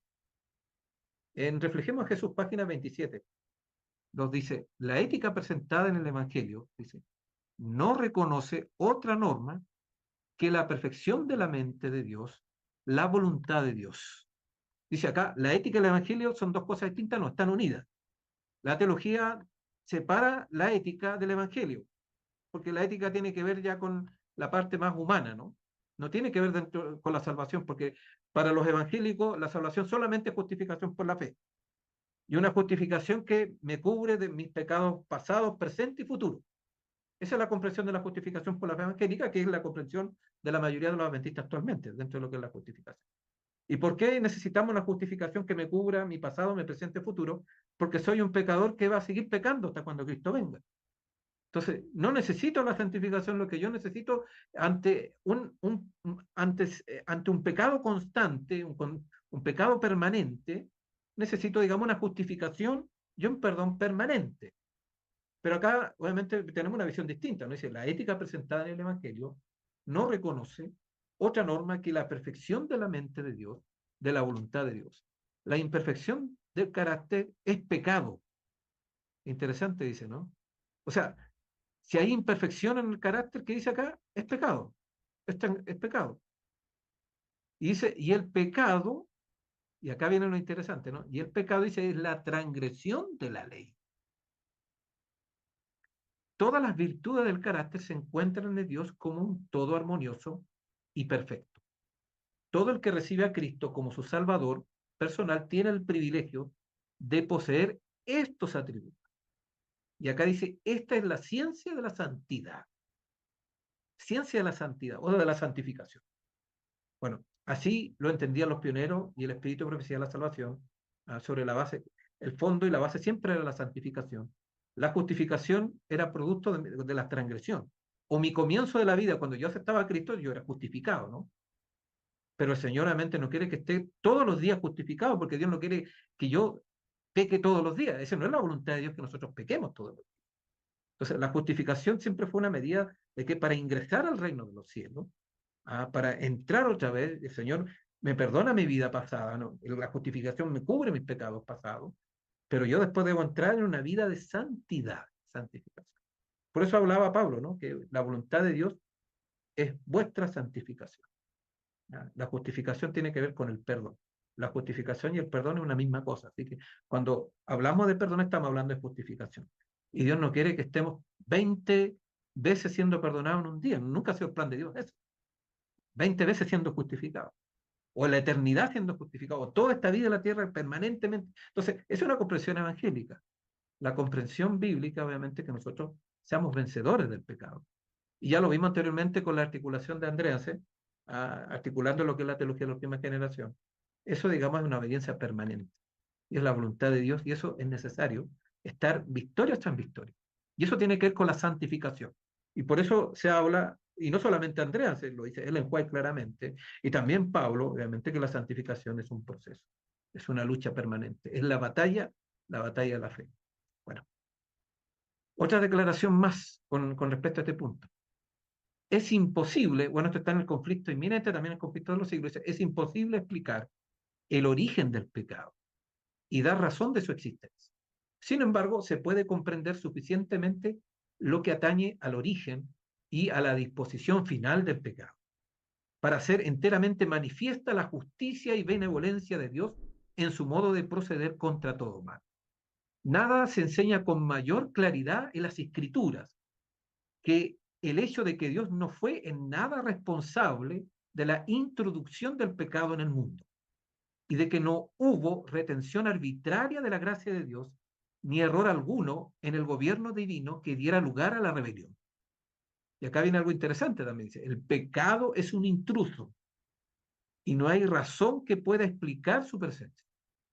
Cuando hablo de intruso, digamos, no es parte de la normalidad, ¿no? No es normal pecar, no es parte del plan de Dios, es algo ajeno a todo, más bien para la vida cristiana, ¿no? Es algo misterioso e inexplicable. Excusarlo equivaldría a defenderlo. Fuerte acá, ¿no? ¿Cuántos se excusan por el pecado? El pecado original hace excusar el pecado. ¿Ah? Entonces los que sostienen el pecado original están excusando el pecado. Es defenderlo. Por eso tenemos que tener cuidado al concepto del pecado, ¿no? ¿Estaremos defendiendo el pecado? Bueno, si tenemos el concepto del pecado original, si creemos que vamos a seguir pecando hasta cuando Cristo venga, estamos defendiendo el pecado. Si se pudiera encontrar alguna excusa en su favor o señalar la causa de su existencia, dejaría de ser pecado.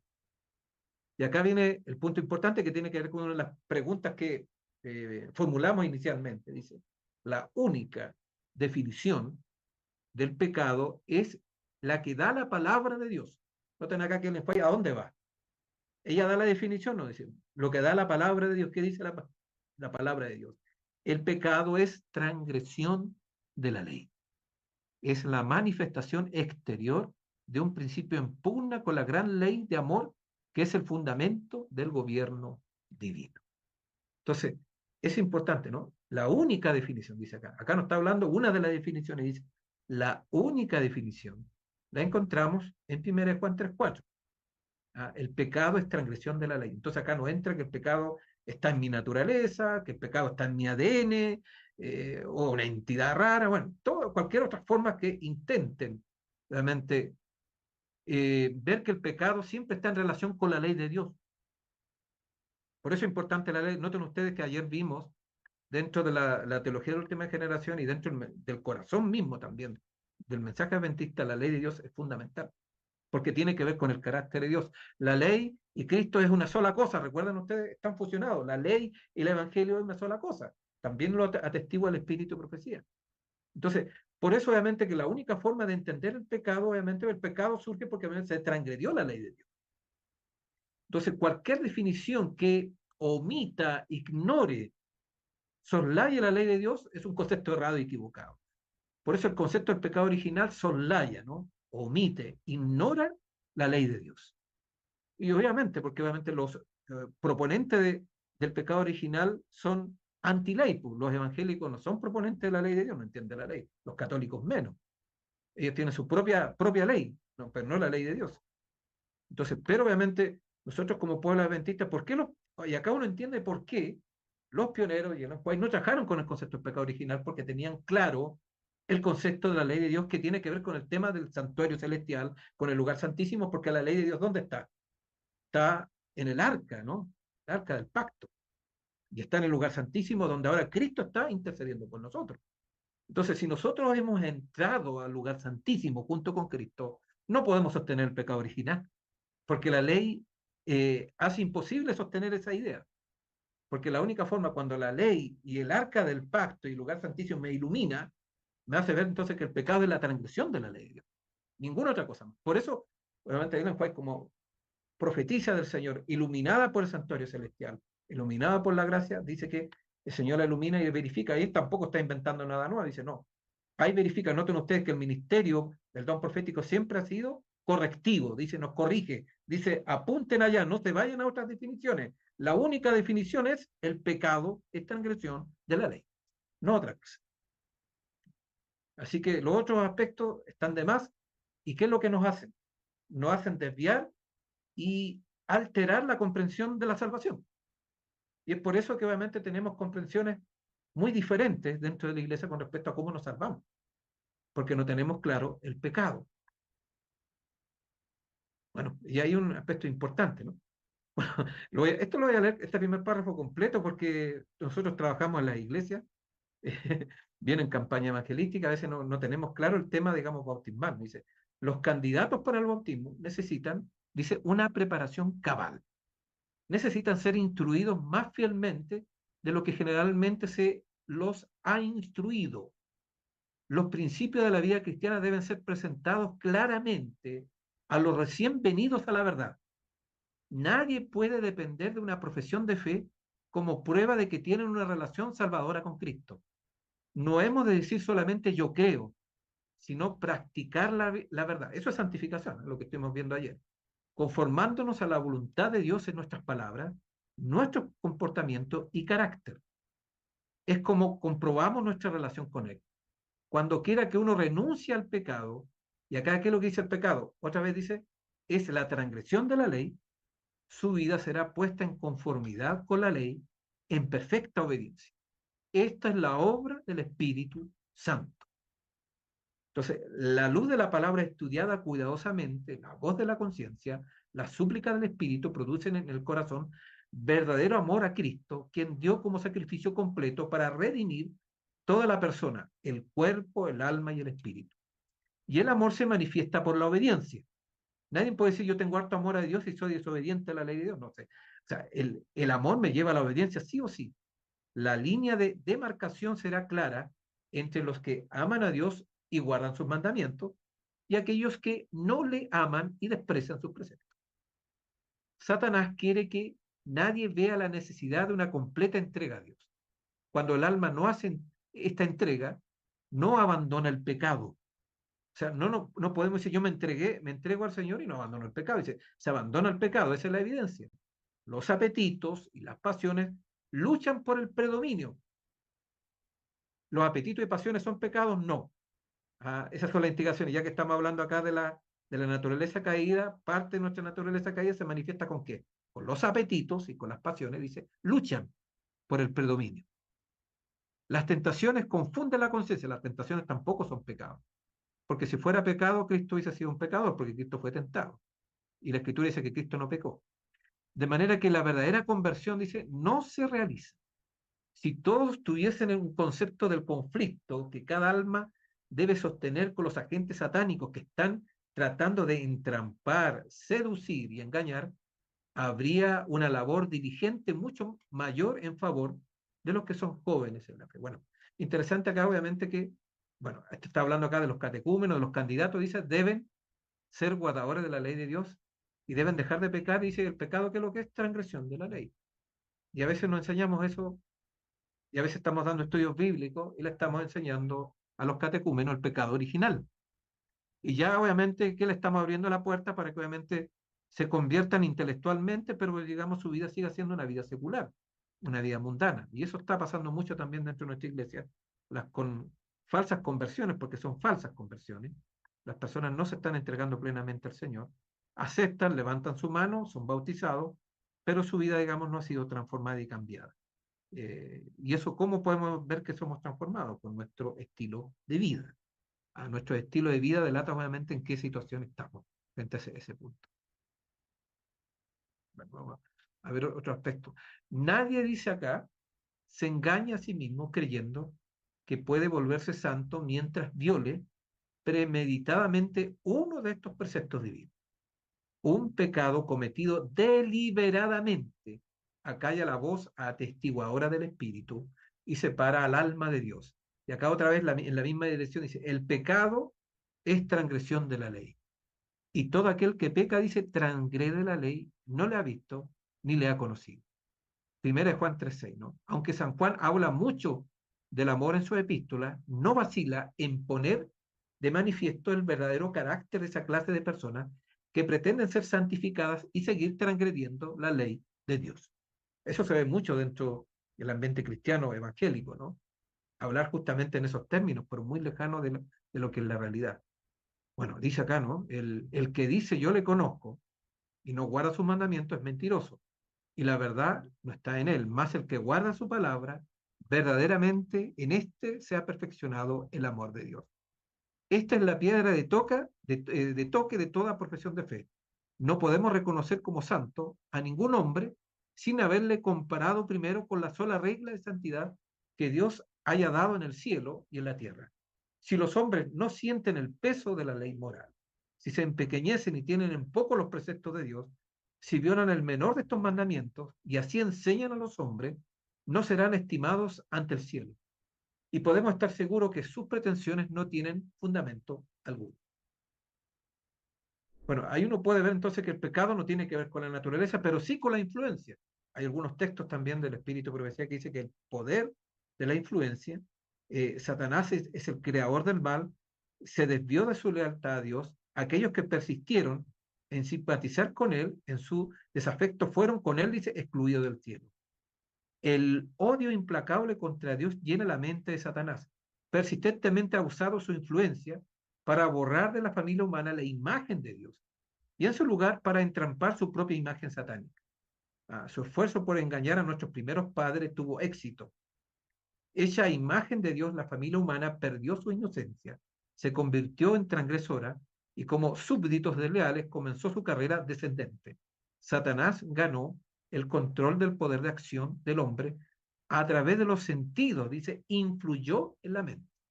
Entonces acá en estos textos en ninguna parte está hablando de un pecado original, está hablando de una influencia de Satanás. O sea, ¿cómo llegamos a ser pecadores? Porque Satanás influye en la mente, nos instiga, nos presenta sus tentaciones, pero está en nuestro foro, en nuestro libre albedrío y en el ejercicio de nuestra voluntad decir sí o no. Ninguno está obligado a pecar. Entonces, como no estamos obligados a pecar, obviamente no hay un pecado que de una otra manera, una entidad que está dentro de nuestro interior que inevitablemente nos va a llevar sí o sí al pecado. Bajo ningún punto de vista eso es bíblico. Bueno, dice, ¿por qué hay tanta miseria y sufrimiento en el mundo de hoy? ¿Es porque Dios le encanta ver a sus criaturas miserables?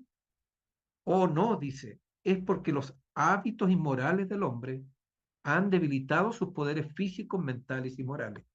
Lamentamos la transgresión de Adán y parece que pensamos que nuestros primeros padres mostraron gran debilidad al ceder la tentación, ¿no? Echarle la culpa a Adán. Bueno, el pecado original le echa la culpa a Adán de una otra manera, ¿no? Pero si la transgresión de Adán, dice, fuera el único mal que tuviéramos que enfrentar, dice, este mundo estaría en una condición mucho mejor de lo que está. ¿De acuerdo? Entonces, el tema no es Adán acá, no es el pecado de Adán, dice. ¿Y qué es lo que destaca después?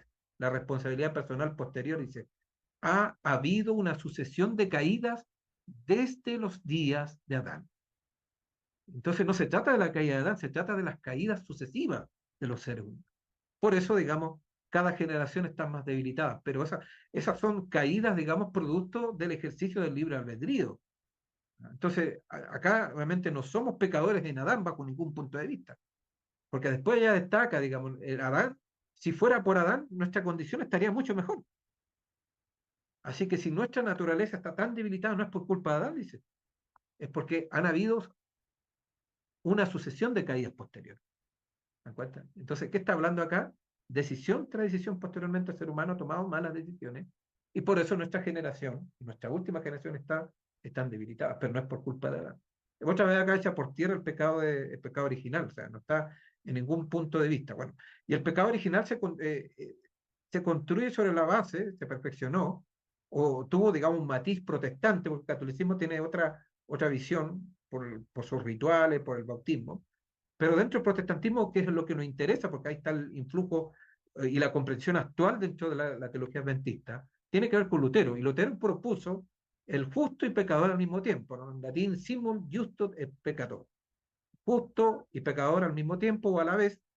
Y entonces Lutero afirmó que el cristianismo es simultáneamente justo y pecador, santo y profano, enemigo de Dios e hijo de Dios al mismo tiempo.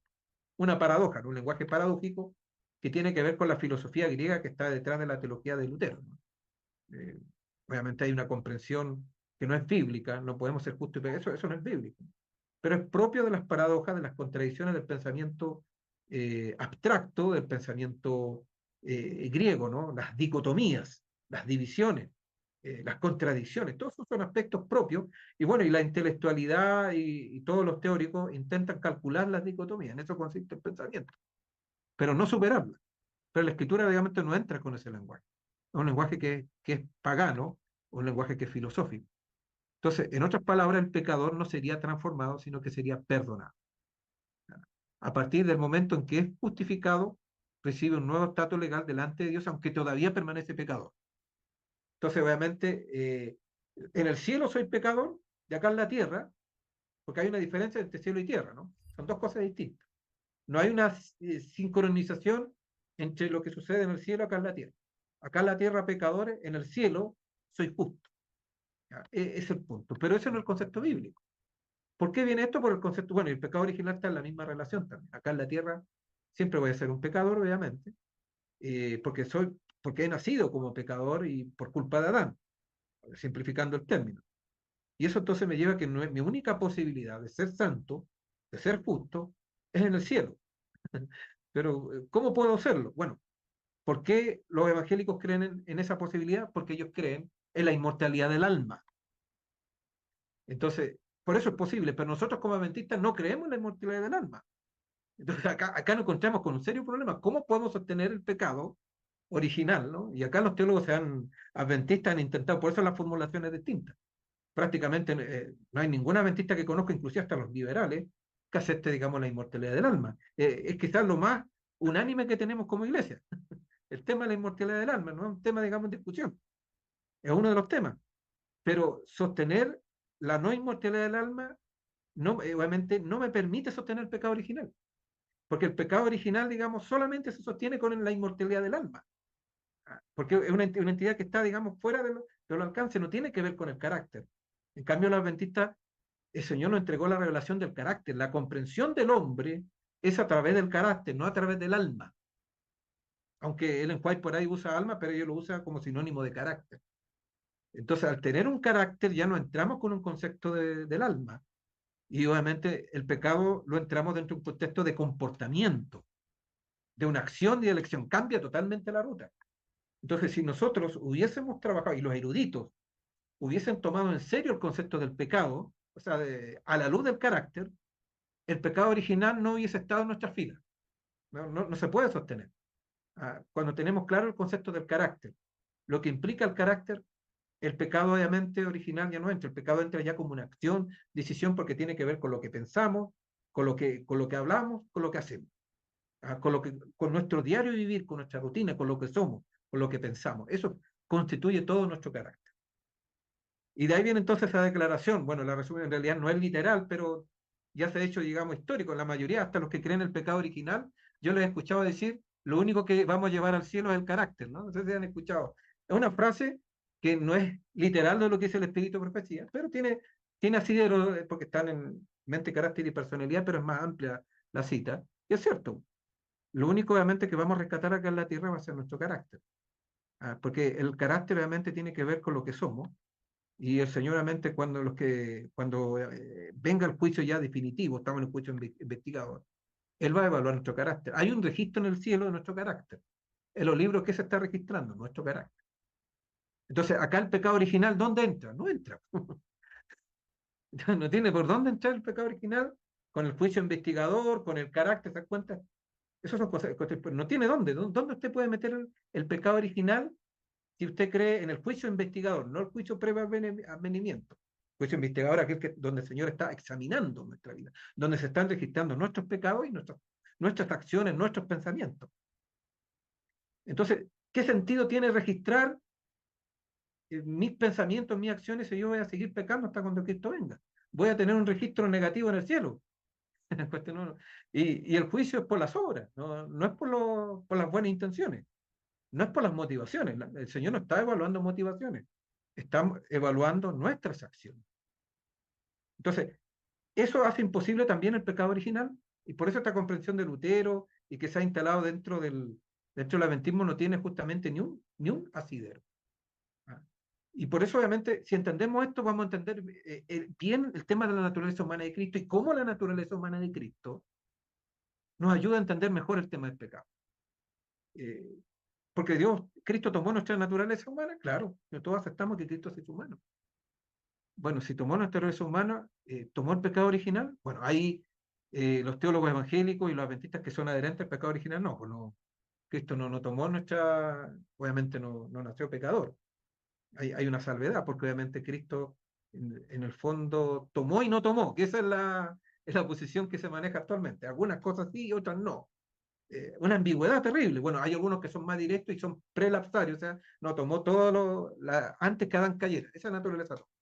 Pero hay adventistas actualmente, de estos que son wesleyanos actualmente, de los que son más, podríamos ser más conservadores, que han mezclado las cosas y algunas cosas físicas las tomó de la naturaleza caída, pero lo que tiene que ver con la moralidad o aspectos relacionados con el carácter, bueno, no carácter, porque ellos no trabajan con el carácter, tiene que ver con la moralidad, con la espiritualidad, obviamente antes de Adán. Pero eso obviamente no lo encontramos, digamos, en la Escritura. La Escritura nos habla en esos términos y el espíritu profecía. Vamos a ver algunas citas, no tenemos tiempo para verlas todas, obviamente. Voy a mencionar algunas porque nos va a ayudar a entender el tema del pecado. Por eso hablaba anteriormente, la cristología, o sea, Cristo, la naturaleza humana de Cristo, me ayuda a entender la antropología, o sea, el concepto del hombre. Porque obviamente la manera en que vino Cristo me ayuda a entender las posibilidades que tiene el hombre si hay pecado original. Cristo nos mostró claramente, y lo vamos a ver, que no hay pecado original. Porque dice, así como vivió Cristo, podemos vivir nosotros. Y Cristo llevó una vida sin pecado. Entonces, si somos pecadores por naturaleza, ¿cómo podemos vivir como Cristo vivió? No, imposible. ¿De acuerdo? Sin embargo, podemos ver que la Escritura y el Espíritu Profecía habla con claridad al respecto. Dice, bueno, algunas de las citas. Y en 1 de Pedro, no solamente esto del Espíritu Profecía, dice, 1 de Pedro, capítulo 2, versículo 21-22, dice, para esto fuiste llamados, porque Cristo porque también Cristo dice, padeció por nosotros, dejándonos, ¿qué dice acá? Ejemplo, para que sigáis sus pisadas. Él no cometió pecado ni se halló engaño en su boca. Noten ustedes que cuando habla de ejemplo está en contexto de qué? Del pecado. ¿Ah? Dice, él no cometió, dice, es que muchos, no, que está hablando de un ejemplo misionero, por ahí algunos interpretan, eso no dice el texto. El contexto del texto tiene que ver con el pecado. Véanlo ahí claramente. El contexto, la línea obviamente dice, dejándonos ejemplos para que sigáis sus pesadas. Dice, él no cometió. ¿Cuál es el ejemplo de Cristo? Él no cometió pecado, ni se halló engaño en su boca. Que de paso es un texto bien de la última generación porque tiene que ver con los 144.000, ¿no? En los 144.000 tampoco se halla engaño en sus labios, en su boca. Bueno, la misma dirección, entonces no es casualidad. Bueno, los testimonios, digamos, van en la misma dirección. Dice, si es que no tuvo la naturaleza del hombre, no pudo ser nuestro ejemplo. Interesante, ¿no? Si no tuvo mi misma naturaleza, ya no es mi ejemplo.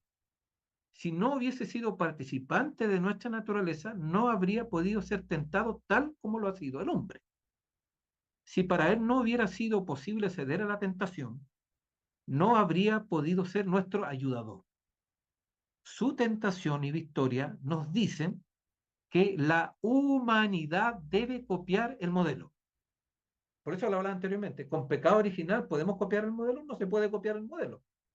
Entonces acá el enjuague obviamente se pasó varios paraderos, ¿no? Entonces no, como que estaba, digamos, o como alguien dijo, ¿no? Está pasado de tejo. Algo por ahí un teólogo dijo con respecto a Andreas, pero acá el enjuague igual también. Está errado en este punto. ¿Por qué ella tiene claridad de homologar la experiencia de Jesús con la nuestra? Por eso digo que es importante nos ayuda a entender el tema del pecado, porque obviamente, claramente ella no sostiene el pecado original. No lo ve, no está en la Biblia. Entonces, como no hay ese impedimento del pecado original, el ser humano, entonces, por libre decisión, puede seguir el modelo a través de la gracia, no lo olvidemos, a través del Evangelio, que lo dijo claramente también Andreas. O sea, a través de la gracia, el Evangelio hace esa labor. Dios con su poder, obviamente, nos permite poder, dice, copiar el modelo. Ni siquiera acá dando una noticia de copiar el modelo, sino no es, bueno, cualquier aspecto que uno puede ver justamente de eso. Mira, hay varias declaraciones en ese sentido, ¿no? Y que nos ayudan a entender todas estas declaraciones de la naturaleza humana de Cristo, echan por tierra, por eso las coloco acá, el pecado original. Y nos habla de un pecado por elección, porque nos muestran las posibilidades. Las posibilidades de Cristo se trasladan para nosotros. Si tuviéramos pecado original, si somos pecadores hasta cuando Cristo venga, esto que está acá está de más. Imposible. Pero acá nos muestra cómo posible. Dice, envió a su Hijo al mundo para que llevase la penalidad del pecado, y dice, y para mostrar al hombre cómo vivir una vida, dice, con pecado o sin pecado. Sin pecado. Actualmente, ¿cuál es lo que sostienen los teólogos? La teología puede para mucho, por eso hay mucho invento acá. Hablemos bien, bueno, en el cual habla de los inventores, ¿no? Inventar teorías. Se habla, digamos, de que ya, aceptemos. Hay algunos que actualmente, que estoy hablando de la tendencia wesleyana, que es la que predomina el adventismo actual, eh, habla obviamente ya, hay perfección, pero perfección con pecado. Podemos ser obedientes, pero con pecado. ¿No? Acá, ¿qué es lo que dice? Para llevar una vida sin pecado, no con pecado. El pecado, ya lo vimos anteriormente, no es compatible con la salvación. No tiene nada que ver con la vida cristiana tampoco. Ello no quiere decir que no podamos pecar siendo cristianos, pues ya lo vimos anteriormente. Podemos pecar, obviamente. Podemos pecar porque de este lado de la eternidad tenemos una naturaleza, ya lo vimos, una naturaleza caída, estamos siendo tentados, entonces la puerta del pecado siempre está y se puede abrir, sin duda. Si nos descuidamos, vamos a caer simplemente. Entonces, esto no es algo, por eso hablamos, no es algo estático, es dinámico. La salvación es dinámica, la salvación es dinámica. Podemos, somos cristianos hasta cuando dejamos de serlo, simplemente. ¿Cuándo dejamos de ser cristianos? Cuando pecamos, porque estamos obviamente renunciando a nuestra vida cristiana en ese sentido. ¿Sí? El pecado se ha tomado muy livianamente, pero el pecado es eso.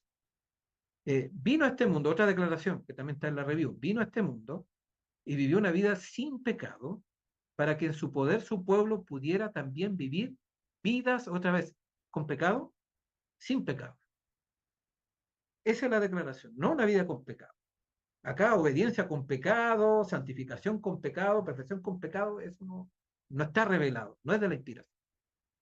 No ha colocado, dice, en un terreno ventajoso en el que podemos vivir, dice, vidas puras. Y otra vez, ¿qué dice acá? Sin pecado. Entonces, ¿de dónde sacamos con pecado?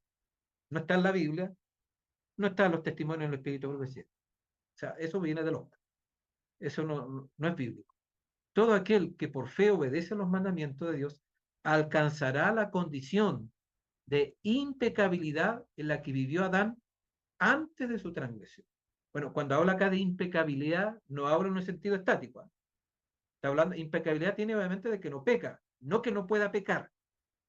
Nunca habla en términos, la Biblia no trabaja con conceptos estáticos y el espíritu profecía tampoco. Siempre esto se mueve en el tiempo. Por eso, podemos ser cristianos hasta cuando dejamos de serlo. Soy cristiano, soy justo, soy santo hasta cuando dejo de serlo. O sea, la posibilidad desde este lado de la eternidad está presente. Así que la perspectiva, obviamente, de que podemos dejar de pecar no es algo que ya, desde ahora en adelante no peco más, ese no es el concepto bíblico, no es el concepto también de la última generación, y no es el concepto bíblico del pecado. Por eso habla de que la transgresión, de que el pecado es transgresión de la ley de Dios, y la transgresión es una elección. Y podemos, hoy a lo mejor hemos elegido bien, pero mañana, si nos apartamos del Señor, vamos a tomar una mala decisión y vamos a pecar. No es voluntad de Dios, porque esto digo, hijitos míos, para que no pequéis. Esa es la voluntad de Dios, no pecar. Pero si alguno peca, bueno, ahí entramos con otro tema. Otra declaración, Cristo dice, nos ha dejado un ejemplo perfecto en el cual nos encontramos, no encontramos pecado. Sus seguidores, dice, deben caminar en sus pisadas. Y la última declaración, la vida de Cristo es una revelación de aquello en lo que pueden convertirse los caídos seres humanos mediante la unión y el compañerismo con la naturaleza divina. Bueno, ahí ustedes pueden ver todos los aspectos que están asociados. Entonces, la naturaleza humana de Cristo nos ayuda a entender el tema del pecado, sin duda. Por eso, en la teología de la última generación es un elemento fundamental la naturaleza humana de Cristo, porque ilumina el tema del pecado y nos muestra qué es posible para el ser humano. Y nos dice claramente que el pecado original es un estorbo para que obviamente nosotros podamos replicar la vida de Cristo, para que nosotros podamos seguir las pisadas de Cristo. El pecado original lo único que nos va a llevar justamente a la perdición, hermano. Es la perdición misma. ¿Ah? No nos va a dejar aptos para entrar al reino de los cielos, imposible. Porque la preparación para el reino de los cielos es aquí en la tierra, no cuando Cristo venga. Y si tenemos esa idea que vamos a seguir pecando hasta cuando Cristo venga, olvídese. Ese es prácticamente es un trabajo, perdón el término, juez duro lo que voy a decir, hermano, pero no quiero herir a nadie, es un trabajo satánico. ¿Ah? Es una obra satánica, el pecado original.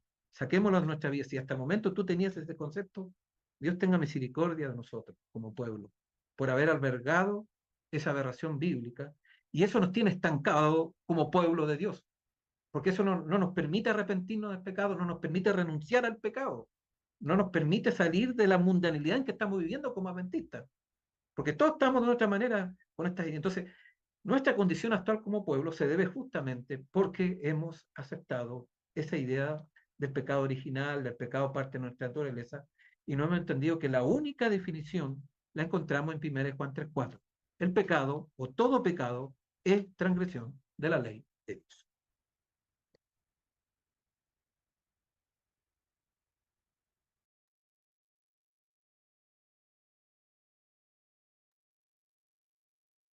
Agradecemos al Señor porque Él nos ha permitido tener en esta noche un nuevo tema de la serie. Este tema, cierto, que es muy importante para ir comprendiendo cada uno de los elementos que están relacionados con el concepto del pecado y cómo dentro, cierto, de los adherentes de la teología de la última generación, cierto, Eh, hay una comprensión diferente, cierto, de lo que realmente es el pecado.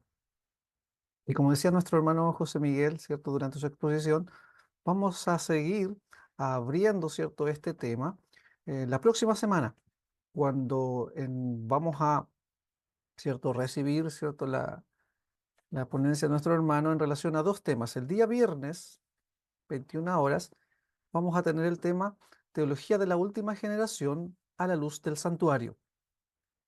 Y el día sábado, 21 horas de Chile, Teología de la Última Generación a la luz de la inspiración. Así que allí los dejamos invitados para que se puedan, ¿cierto?, conectar con nosotros, puedan asistir a la transmisión, puedan compartirla también y podamos seguir profundizando, podamos seguir siendo alimentados en relación a lo que es la base, ¿cierto?, de nuestra comprensión de todo lo que tiene que ver con el gran conflicto, ¿cierto?, del santuario, cómo se ve la teología de la última generación a la luz del santuario y también, ¿cierto?, a la luz de la inspiración. Así es que les agradecemos a nuestro Dios, primeramente, ¿cierto?, por permitirnos esta oportunidad. Y también agradecemos a nuestro hermano José Miguel, ¿cierto?, quien nos ha acompañado esta noche y va a seguir, ¿cierto?, acompañándonos durante el desarrollo de esta serie. Teología de la Última Generación, una mirada al corazón del adventismo. Queremos, antes de cerrar la transmisión, saludar a los amigos que nos acompañaron a través de Facebook y YouTube, ¿cierto? Nuestro hermano Moisés Vélez, nuestra hermana Arelis Pacheco, nuestro hermano Gustavo Álvarez y también, ¿cierto?, a nuestro hermano Lorenzo Rodríguez. Un saludo para ti, querido hermano. Y todos aquellos que quizás no dejaron registrado, ¿cierto?, algún comentario, alguna pregunta en el chat, pero que sí, ¿cierto?, estaban acompañándonos a través de la transmisión. Y para ellos, para los que estaban acompañándonos en Facebook y YouTube, te damos las gracias y vamos a cerrar esta transmisión, ¿cierto?, con las palabras finales de nuestro hermano José Miguel Alarcón y posteriormente, ¿cierto?, va a orar también para cerrar esta transmisión. Y a los hermanos del grupo de estudio permanente que nos acompañan en Facebook, ¿cierto?, tenemos un espacio diferente para poder, perdón, que nos acompañen en Zoom, tenemos un espacio, ¿cierto?, diferente en la cual vamos a poder desarrollar algunas preguntas más una vez finalizada la transmisión. Así es que, hermano José Miguel, las últimas palabras de cierre y luego, por favor, nos despide con una oración. Bueno, el Señor nos ha quitado las ligaduras que a lo mejor teníamos con respecto al pecado. El Señor nos puede hacer grandes milagros. No hay ningún pecado que no se pueda vencer a través de la gracia. El Señor está expectante, la voluntad de Dios que así sea. Así que si te has sentido, mi estimado hermano, hermana, a lo mejor con un pecado que te ha costado vencer, hay que orar más, proclamar, Dios puede hacer milagros. Dios conoce cada vida, cada corazón. Él obviamente puede hacer transformaciones completas, maravillosas. Y ser un instrumento, un canal de bendición, no solamente para el mundo, sino para el universo. El universo está expectante con lo que sucede con la última generación, porque obviamente todas las fichas están puestas en este grupo, en nosotros, como pueblo de Dios. Sin duda somos el último grupo de la historia. Entonces, no es menor y esto no es para sentirnos orgullosos, sino una gran responsabilidad. Esto no es de orgullo acá. No tiene que ver con orgullo como algunos lo presentan, no es arrogancia esto. Bajo, no tenemos por dónde tomar esto como arrogancia, somos los más limitados en este sentido. Entonces, que el Señor tenga misericordia de su pueblo, porque está muy dividido en estos temas, y eso nos lleva justamente a tener vivencias distintas dentro del adventismo. Y es así, es cosa de ver nuestras iglesias, ¿no? Cómo hermanos llevan un adventismo totalmente distinto y diferente. Así que eso es, hermano. Si el Señor ha iluminado tu mente, si el Espíritu te ha llevado a tener más claridad sobre este punto, hay que avanzar ahora. El mensaje de la última generación no es un mensaje teórico, es práctico, porque tiene que ver con nuestro carácter, tiene que ver con nuestra preparación, tiene que ver con nuestro diario vivir, nos empuja a no conformarnos con la vida que estamos llevando quizás en estos momentos. Pero por eso en el Evangelio, porque la buena noticia es que tu vida puede ser mejor, no cuando Cristo venga, sino ya desde ahora, tu vida puede ser una vida distinta y diferente. Ahora tú puedes vivir el cielo. Ahora puedes comenzar Bueno, por eso Pablo dijo, coloquen la vista, ¿no? En Colosenses capítulo 3 miren hacia arriba. Y nosotros como adventistas somos los primeros que tenemos que mirar hacia arriba. Porque ¿dónde está Cristo ahora? En el lugar santísimo. Está en el cielo, debemos mirar el Santísimo para entonces ya desde ahora preparar nuestra mente, nuestra vida, que sea la más semejante al cielo. No es fácil, porque vivimos en el mundo, pero dice, estamos en el mundo, dijo Cristo, pero no somos del mundo. Y eso tenemos que ahora aplicarlo a nuestra vida. Bueno, que el Señor te bendiga y sigamos preparando nuestro espacio para seguir estudiando estos temas. Hay harta arista en estos temas. Estos todos son temas introductorios. Esto tiene muchos otros elementos más, los invito para el próximo viernes y sábado y para los otros días que van a seguir, digamos, en esta línea de desarrollo y comprensión. Así que vamos a orar entonces, vamos a tener una palabra de oración, vamos a orar por cada uno de los que están participando en estas transmisiones, que están ahora presencialmente y algunos que se van a agregar posteriormente, para que el Señor pueda obrar poderosamente. Oremos. Nuestro Padre que está en los cielos, te damos muchas gracias por tu misericordia, porque a través de tu gracia, Padre, y tu grande amor nos permites entender estas verdades. Somos indignos, Señor, de hablar este mensaje. Padre, somos quizás los menos indicados para predicar estas palabras, pero en tu misericordia tú nos has permitido, como un mendigo más, Señor, poder compartir este pan, poder compartir esta palabra de preparación, este mensaje que tú nos diste como pueblo y que el enemigo se ha encargado de que sea sacado, Señor, de nuestra teología. Pero Dios, en tu misericordia, tú has permitido que a través del tiempo este mensaje sea preservado de una u otra manera. Por eso estamos en el siglo XXI, estamos en el año 2024 y este mensaje todavía sigue presente y nos sigue llamando al arrepentimiento y a la preparación, Señor, para el sellamiento y para estar en pie cuando caigan las 7 posteras plagas. Padre, permítenos tener ese privilegio.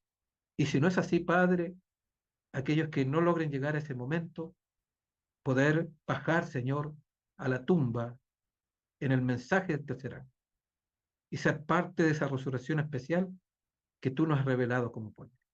Gracias, Padre, por tantas bondades y misericordia. Esto te lo ruego en el nombre precioso de nuestro amado Señor Jesucristo. Amén.